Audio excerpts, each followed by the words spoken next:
శ్రీమద్భాగవత గ్రంథానికి నమస్కారం. నిగమకల్పతరోర్గళితం ఫలం సుఖముఖాదమృతద్రవ సంయుతం పిబత భాగవతం రసమాలయం ముహురహో రసికా భువి భావుకాః. శ్రీసుఖ యోగీంద్రుల వారికి నమస్కారం. యం ప్రవ్రజంతమనుపేతమపేతకృత్యం ద్వైపాయనో విరహకాతర ఆజుహావ పుత్రేతి తన్మయతయా తరవోభినేదుః తం సర్వభూతహృదయం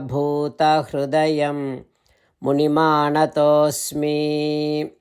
నరనారాయణులకు, చతుర్ముఖ బ్రహ్మకు, సరస్వతీదేవికి, వ్యాస మహర్షుల వారికి నమస్కారం. నారాయణం నమస్కృత్య నరం చైవ నరోత్తమం దేవీం సరస్వతీం వ్యాసం తతో జయం ఉదీరయేత్. శ్రీమద్భాగవతము 5వ స్కంధములో సూతమహాముని శౌనకాది మహర్షులందరికీ ప్రవచనం చేస్తూ ఈ రకంగా చెబుతూ ఉన్నాడు. ఓ మహర్షులారా, శ్రీసుఖ యోగీంద్రుల వారు పరీక్షిన్నరేంద్రుడికి శ్రీమద్భాగవతాన్ని ఉపదేశం చేస్తూ ఇలా చెబుతూ ఉన్నాడు. ఓ పరీక్షిన్నరేంద్ర, రహూగణుడు భరతుడిని అడుగుతూ ఉన్నాడు, ఓ మహాత్మా, మీరెవరు? దేనితోని సంగము లేకుండా ఉన్నారు, మీరెవ్వరు? నీ బ్రహ్మజ్ఞానము బయటికి కనిపించటం లేదు మహాత్మా. కానీ నువ్వు పలికినటువంటి మాటలు శాస్త్ర నిర్ణయాలుగా ఉన్నాయి. విజ్ఞాన వీర్యో విచరస్య పారః. ఆధ్యాత్మిక జ్ఞానము అపారముగా ఉంది నీ మాటలలో. ఓ మహాత్మా, సాధో ననః క్షమంతే మనసాపి భేత్తుం. ఓ సాధుపుంగవా, నీ మాటలలోని రహస్యాలు నాలాంటి వారు ఎంత ఆలోచించినా సరే అర్థం కావు, నాకు అర్థం కావటం లేదు. ఓ మహాత్మా, నేను కపిలుడిని దర్శించటం కోసమని బయలుదేరాను. అతడు యోగీశ్వరుడు. ఆత్మతత్వము, పరమాత్మతత్వము, ప్రకృతి తత్వము తెలిసినటువంటి యోగీశ్వరుడు కపిల మహాముని. మునులందరికీ తత్వబోధ చేసినటువంటి మహాత్ముడు కపిల మహాముని.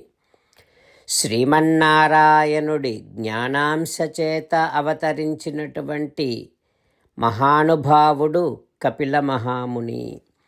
ఈ సంసారములో ఉన్నవాడిని రక్షించేది ఏది అని ఆ కపిలుడిని అడిగి తెలుసుకోవటం కోసమని నేను బయలుదేరాను.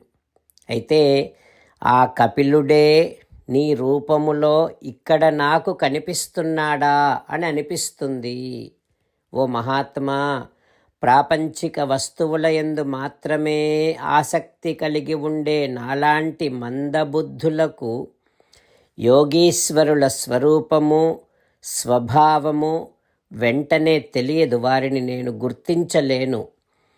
ఓ మహాత్మా, మీరు పల్లకిని మోస్తూ కూడా మోయటం లేదన్నారు, నడుస్తూ కూడా నేను నడవటం లేదు అని అన్నారు, అలసిపోయి నేను అలసిపోలేదు అని అన్నారు.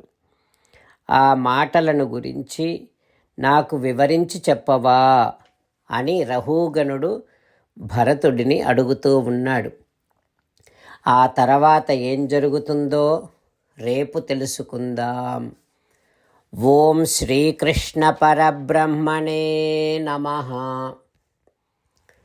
ఓం అస్మద్గురుభ్యో నమః. అంతేకాకుండా మనం ప్రతిరోజు శ్రీమన్నారాయణుడికి ఒక 8 పనులు చేస్తాం అని మాట ఇద్దాం. ఎందుకంటే శ్రీకృష్ణ భగవానుడు 18వ అధ్యాయములో 65 నుండి 70వ శ్లోకాల ద్వారా శ్రీమద్భగవద్గీత అంతటికీ సారభూతముగా మనకు 8 పనులు చేయమని చెప్పాడు. అలా చేస్తే చాలు, నేను మిమ్మల్ని అన్ని విధాలుగా రక్షిస్తా అని ప్రమాణపూర్వకముగా ప్రతిజ్ఞ కూడా చేశాడు. అందుకని శ్రీమద్భగవద్గీతను అంతటినీ విన్న తర్వాత అర్జునుడు కూడా చివరకు కరిష్యే వచనం తవ, కృష్ణ నువ్వు చెప్పినట్టే చేస్తా అని అన్నాడు కనుకనే భగవానుడు అర్జునుడికి అన్ని విధాల విజయాన్ని అందించాడు.